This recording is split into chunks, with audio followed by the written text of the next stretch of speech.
मेहरबानी।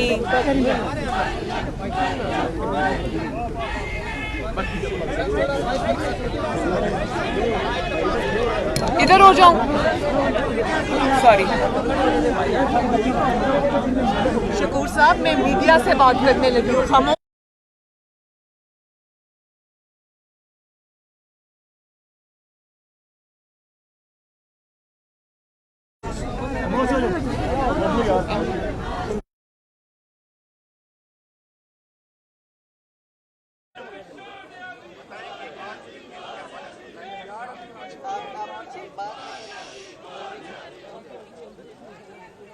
जी, बिस्मिल्लाहिर्रहमानिर्रहीम।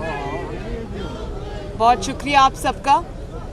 सबसे पहले तो नैब ने जो मेरे ख़िलाफ़ एप्लीकेशन दी है कि मेरी बेल जो है उसको कैंसिल किया जाए। एक सेकंड जी, काइंडली इनको खामोश करा देंगे प्लीज़।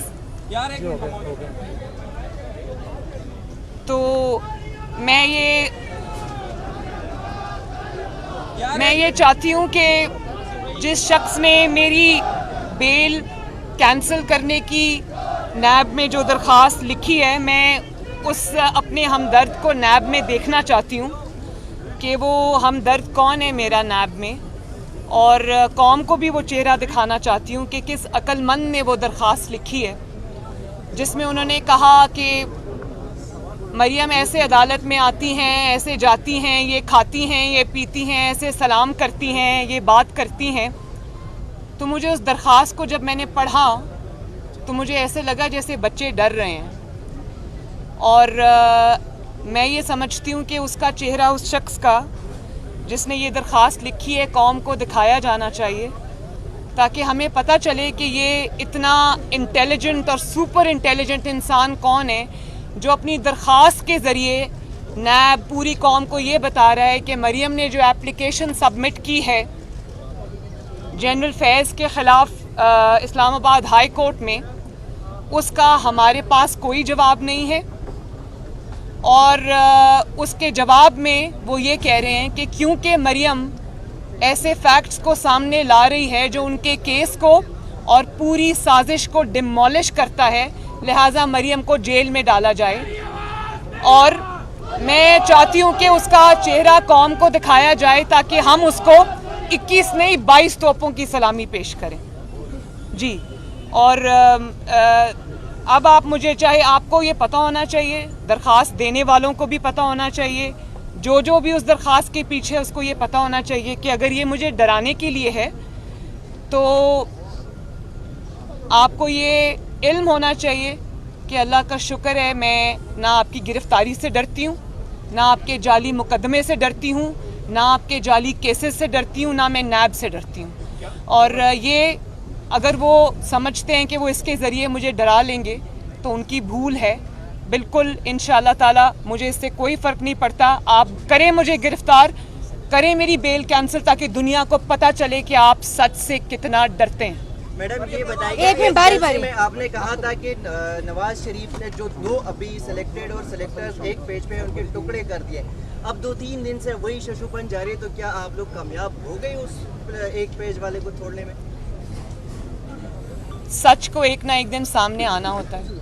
सच को आप कुछ देर के लिए ताकत से दबा तो सकते हैं, लेकिन the truth has to prevail, and इंशाअल्लाह ताला वो दिन दूर नहीं है। बल्कि नवाज शरीफ साहब ने जब ये कह दिया था कि मैंने अपना मुकदमा अल्लाह ताला पे छोड़ दिया, तो सबसे बड़ी ताकत अल्लाह ताला की। दूसरी ये बात कि बिल्कुल आइन, कानून और जो इख्तियारात देता है एक आइनी वज़ीर आज़म को, एक मुंतखब वज़ीर आज़म को जो हकूक़ हासिल हैं, जो आइनी हकूक़ हासिल हैं, तो वो उसमें तो कोई दो राय नहीं है। एक मुंतखब और आइनी वज़ीर आज़म को जो हकूक़ हासिल हैं, जो आइन उसको इख्तियारात देता है, उसमें कोई दो राय नहीं है। लेकिन जिस शख्स की यहाँ बात हो रही है, इमरान खान साहब, ना वो आइनी वज़ीर आज़म हैं, ना वो मुंतखब वज़ीर आज़म हैं, बल्कि वो एक ऐसे शख्स हैं जो नवाज शरीफ के मैंडेट पे डाका डालकर आज वज़ीर आज़म की कुर्सी पे काबिज़ है, उसको काबिज़ कहेंगे, उसको सिलेक्टेड कहेंगे, लेकिन आप उसको ना आईनी वज़ीर आज़म कह सकते हैं ना मुंतखब वज़ीर आज़म कह सकते हैं, क्योंकि उनके पास ना मैंडेट है आवाम का, ना उनके पास आवाम का वोट है, ना उनकी कोई इखलाकी हैसियत है, ना उनकी कोई आईनी हैसियत है। हाँ, एक शख्स जो कि वज़ीर आज़म की कुर्सी पर काबिज़ है, वो बजाय इसके कि आइन और कानून के तहत मामलात को चलाता हो, वो जादू टोना झाड़ फूंक हिसाब किताब के ज़रिए मुल्क को चला रहा है। 22 करोड़ के मुल्क को वो चला रहा है, और जिस मुल्क में अहम तरीन तकर्रियाँ, उन तकर्रियों की मैं बात कर रही हूँ जिनका पाकिस्तान की सलामती से डायरेक्ट ताल्लुक़ है, जो शख्स उन मुल्क की अहम तरीन तकर्रियाँ जो है वो जादू टोने से करता हो, जिन्नात बजाय वज़ीर आज़म के जिन्नात वो तकर्रियाँ करते हों, जिन्नात टाइमिंग्स तय करते हों, या फिर वो जिसको तोता फाल कहते हैं वो निकाल के करते हों, तो फिर इस मुल्क का दुनिया में तमाशा बनना जिस तरह अब बना है, इदारों का तमाशा बनना, फिर उसमें हमें कोई मेरे ख्याल इसमें कोई हैरानगी की अचंभे की बात नहीं है। और मैं तो ये समझती हूँ कि अगर वो इतना ही उनका जादू टोना सक्सेसफुल है, हिसाब किताब सक्सेसफुल है, वो जो जंतर मंतर जिसको कहते हैं वो सक्सेसफुल है, तो वो अवाम की भलाई के लिए क्यों इस्तेमाल नहीं होता? वो जो जिन्नात की असिस्टेंस है या जंतर मंतर जो हैं, वो सिर्फ अहम तरीन तकर्रियाँ करने के लिए ही क्यों इस्तेमाल होते हैं? वो इस चीज़ के लिए इस्तेमाल क्यों नहीं होते कि आवाम से महंगाई का बोझ कम किया जाए? आवाम का अगर इतना ही कामयाब है वो तरीक़ा कार, तो वो फिर आटा सस्ता करो, उससे चीनी सस्ती करो, उससे पेट्रोल सस्ता करो, उससे डीजल सस्ता करो, उससे अपनी कारकर्दगी को बेहतर बनाओ।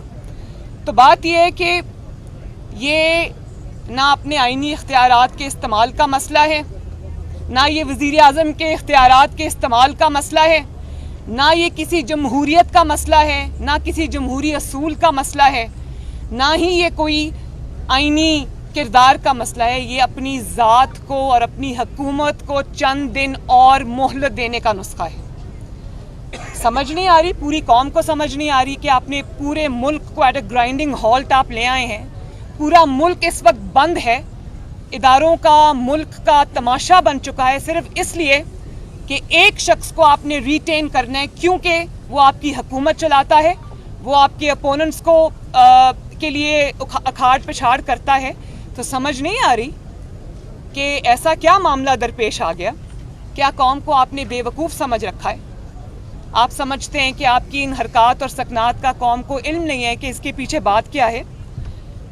और जब आप ये कहते हैं कि हम कल पढ़ रहे थे कि वज़ीर आज़म का आईनी हक होता है, इख्तियार होता है, आज आपको वोट को इज़्ज़त दो याद आ गई है, तो मैं आपको ये बता दूं कि आपको नवाज शरीफ बनने की कोशिश भी नहीं करनी चाहिए। नवाज शरीफ जब वोट को इज़्ज़त दो का नारा लेकर मैदान में आया था, तो वो मुंतखब वज़ीर आज़म था, वो आईनी वज़ीर आज़म था, वो अवाम के वोट से आया था, वो एक बहुत लंबी जिद्दोजहद तय करके आया था, उसकी एक बहुत बड़ी आईनी स्ट्रगल थी जो उसकी ज़ात के लिए नहीं थी। उसकी ज़ात की उसने कुर्बानी दी, उसने अपनी हुकूमतों की कुर्बानी दी, लेकिन आइन के लिए, पाकिस्तान के अवाम के लिए और वज़ीर आज़म के ऑफिस की इज़्ज़त के लिए उसने अपनी हुकूमतें कुर्बान कर दी। और उस तरह की जो स्टेटस है वो अचीव करने के लिए, वोट को इज़्ज़त दो का नारा लगाने के लिए आपको जेलें बर्दाश्त करनी पड़ती हैं। आपको मैं डिक्टेशन नहीं लूँगा कहना पड़ता है और फिर उस पर कायम रहना पड़ता है। आपको अटक किले में जाना पड़ता है, आपको जिला वतनी बर्दाश्त करनी पड़ती है, आपको झूठे केसेस बर्दाश्त करने पड़ते हैं, आपको झूठी सज़ाएं बर्दाश्त करनी पड़ती हैं, आपको जेलों में जाना पड़ता है, आपको ह्यूमिलिएशन बर्दाश्त करनी पड़ती है, आपको अपनी बेटी को जेल में जाता हुआ, किसी बेगुनाह बेटी को जाता हुआ देखना पड़ता है।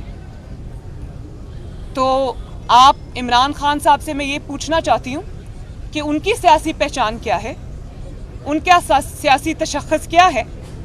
उनका सियासी तशख़्ख़ुस और उनकी सियासी पहचान और उनका सियासी तारुफ जो है वो है मुंतखब हुकूमत के ख़िलाफ़ साजिश करना, मुंतखब हुकूमत और मुंतखब वज़ीर आज़म के ऑफिस के बाहर 124 कितने दिन 120 दिन का धरना देना, 126 दिन का धरना देना और कहना कि वज़ीर आज़म को मैं गले से घसीट कर निकालूंगा और लोगों को ये बताना कि एम्पायर की उंगली उठने वाली है और उसके बाद नवाज शरीफ के मैंडेट को छीनना और उस पर काबिज हो जाना अवाम के इख्तियार के ऊपर, वोट की हुर्मत को पाँव के नीचे कुचल के आना, अवाम के वोट की पर्ची को पाँव के नीचे कुचल के आना, साजिश करना, आपकी तो पहचान ये है।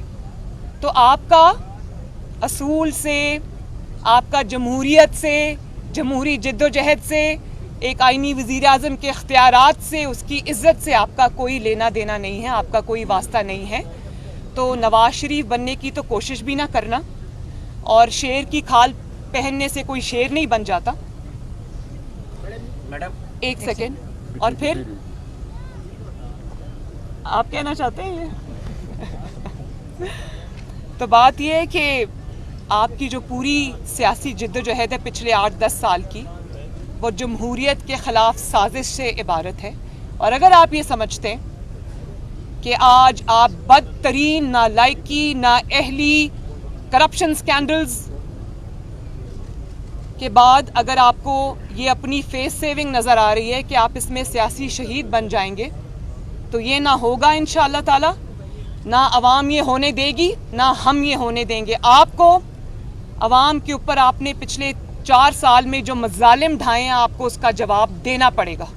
आपको अवाम के वोट को कुचलने का जवाब देना पड़ेगा, आपको अपनी साजिशों का जवाब देना पड़ेगा, आपको इतने बड़े बड़े नालायकी के, नाअहली के, करप्शन के स्कैंडल्स का जवाब देना पड़ेगा, आपको पाकिस्तान को तारीखी कर्जों के बोझ के नीचे दबाने का जवाब देना पड़ेगा, आपको उन तारीखी कर्जों के बावजूद पाकिस्तान में एक ईंट, एक प्रोजेक्ट ना लगाने का जवाब देना पड़ेगा, आपको पाकिस्तान में 22 करोड़ अवाम के ऊपर महंगाई, लाकानूनियत का अजाब लाने का जवाब आपको देना पड़ेगा। आपको जवाब देना पड़ेगा कि इस वक्त इस मुल्क में हुकूमत नाम की कोई चीज़ नहीं है।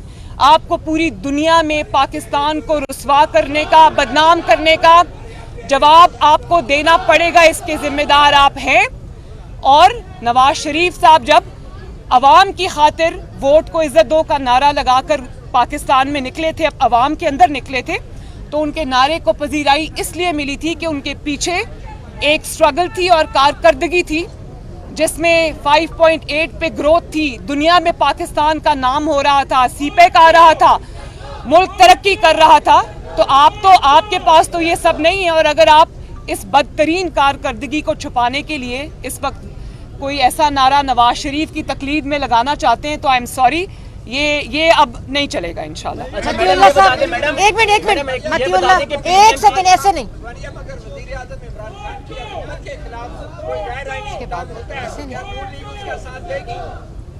मैंने आपको पहले ही बता दिया कि गैर आइनी जो इंसान जिसका नाम इमरान खान है, वो आइनी और मुंतखब वज़ीर आज़म नहीं है और वो आइन को रोंद के आया है, वो आइन का मुजरिम है, उसको वो जवाब देना पड़ेगा पहले। अच्छा मैडम, ये बताएं कि पीडीएम की दो बड़ी जमातें हैं। एक सेकंड मैडम ये बता दें, वज़ीर आज़म इमरान खान कहते हैं मैं एनआरओ नहीं दूंगा, नया पार्टी में आया, क्या ये समझे? मैं मतीउल्लाह जान साहब आपकी बात में थोड़ा ऐड भी करना चाहूँगी कि ना सिर्फ ये कि मुस्लिम लीग नून की जो जिद्दोजहद रही है वो इमरान खान जैसे शख्स के ख़िलाफ़ है, बल्कि अब मुस्लिम लीग नून अवाम के साथ मिलकर ये जिद्दोजहद करना चाहती है कि आइंदा कोई शख्स भी इमरान खान की तरह मोहरा बनकर सामने ना आए और इस किस्म की डेमोक्रेसी से, जिसको डेमोक्रेसी का चेहरा बताया जाता है, उससे अवाम को हमेशा के लिए निजात मिले। और मुंतखब वज़ीर आज़म का जो स्टैंड होता है, जो नवाज शरीफ साहब का स्टैंड था और है, उसमें ताकत होती है, उसके पीछे अवाम की ताकत होती है। तो नौकरी और चाकरी करने वाले को सिर्फ नौकरी और चाकरी ही करनी चाहिए, उसको नवाज शरीफ की सूरत इख्तियार करने की मेरे ख्याल है कोशिश भी नहीं करनी चाहिए। आप मुझे का खेज लगते हैं ऐसी बातें करते हैं। 1 मिनट विनोशिन, अभी ने उनका सवाल खत्म हो जाए। मैडम जो मैंने बात की नैब ऑर्डिनेंस की, क्या आप नैब ऑर्डिनेंस को सुप्रीम कोर्ट में चैलेंज करेंगे, और अगर शहबाज शरीफ ने उससे इत्तेफाक कर लिया आपकी हिम्मत अमली क्या होगी? ये मैं पार्टी इसका जवाब देगी। जी आप अच्छा मैडम ये बताएं एक कि पीडीएम की दो बड़ी जमातें हैं, नून लीग और जेएआई, रोड कारवान के मामले पे इख्तलाफात हैं जिस पे नून लीग की नहीं जानिब नहीं, से कोई इख्तलाफ नहीं है, कोई इख्तलाफ नहीं है, सिर्फ फाइनल फैसले का इंतज़ार है। पीडीएम में अब जितनी भी जमातें शामिल हैं सब एक एजेंडे पे हैं, किसी का कोई इख्तलाफ नहीं जी है। कयूम सदीकी साहब, एक सेकंड, कयूम सदीकी साहब, एक सेकंड, ऐसे नहीं, कयूम सदीकी साहब आप बात करें, ऐसे नहीं हो सकता भाई, 1 मिनट, चलें अब आप कयूम सदीकी साहब, आप बात करें। जो एजेंसी खुफिया हो और उसके मामलात चौक चौराहे में ज़ेरे बहस आने लग जाएं, इससे पाकिस्तान की किस कदर स्थिति देखते हैं आप? जब आप जिन्नात के जरिए ये सब कुछ करेंगे तो फिर तो यही होगा। कयूम सदीकी साहब बात करें। आज आपके वकील जो है फारूक कादिर साहब, उन्होंने नैब से ये कहा कि वो डॉक्यूमेंट दिखा दीजिए जिससे नवाज बेनिफिशियरी साबित होते। लेकिन आपकी जो गुज़िश्ता दरखास्त थी जिसमें जनरल फैज़ का जिक्र था का, उस पर उन्होंने कुछ भी कहने से एतराज़ किया है। ये मसालिहत है या लीगल हिकमत? मेरा ख्याल है कि मेरी दरख्वास्त जो है वो उसमें कोई एम्बिग्विटी नहीं है, उसमें मैंने खोल के एक एक चीज़ बयान कर दी है। तो मुझे जो समझ आ रही थी, वहाँ दूर मैं बैठी थी, मुझे सही आवाज़ नहीं आ रही थी, लेकिन मुझे जो समझ आ रही थी वो ये थी कि वो इस मेरी दरख्वास्त को और नैब की अपील को साथ साथ चलाना चाहते हैं इस्लामाबाद हाई कोर्ट। तो जब मेरी दरख्वास्त पे बहस शुरू होगी, जब वो बहस को ओपन करेंगे तो दूध का दूध और पानी का पानी हो जाएगा आपके सामने। अभी तो आज तो टेक्निकलिटीज़ की बात हो रही थी, मैं यहीं खड़ी हूँ, मैं कहीं नहीं जा रही। और ये भी मैं बता दूँ कि अगर मुझे कोई दूसरी दरख्वास्त भी देनी पड़ी अपने पॉइंट ऑफ व्यू को इस्टेब्लिश करने के लिए, उस पे खड़े रहने के लिए, तो मैं वो भी दूंगी, इस्लामाबाद हाई कोर्ट में जमा कराऊंगी।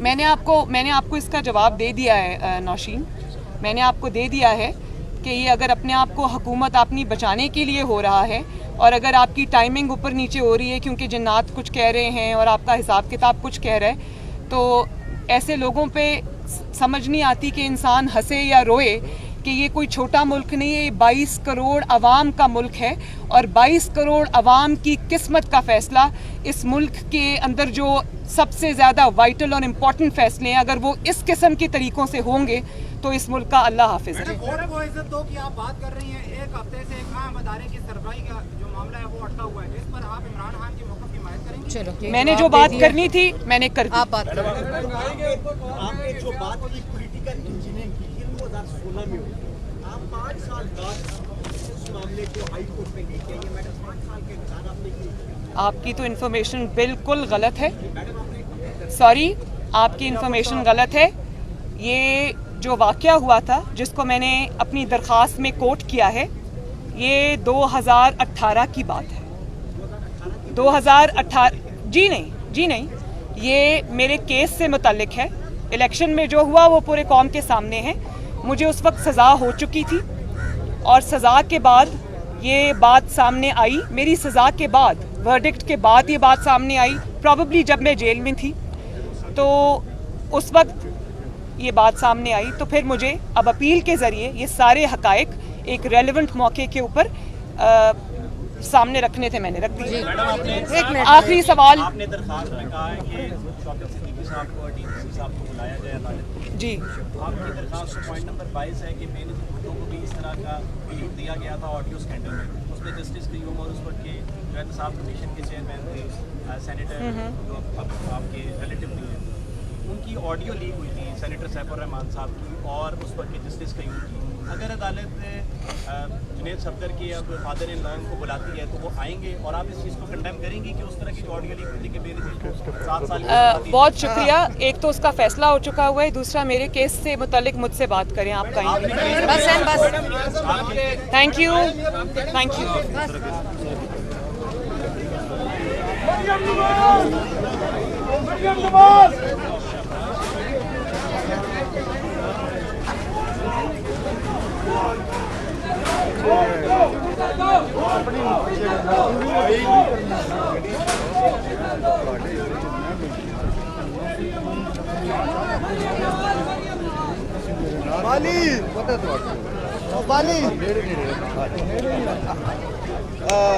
भाईजान और बाइक पड़ा हेलो सर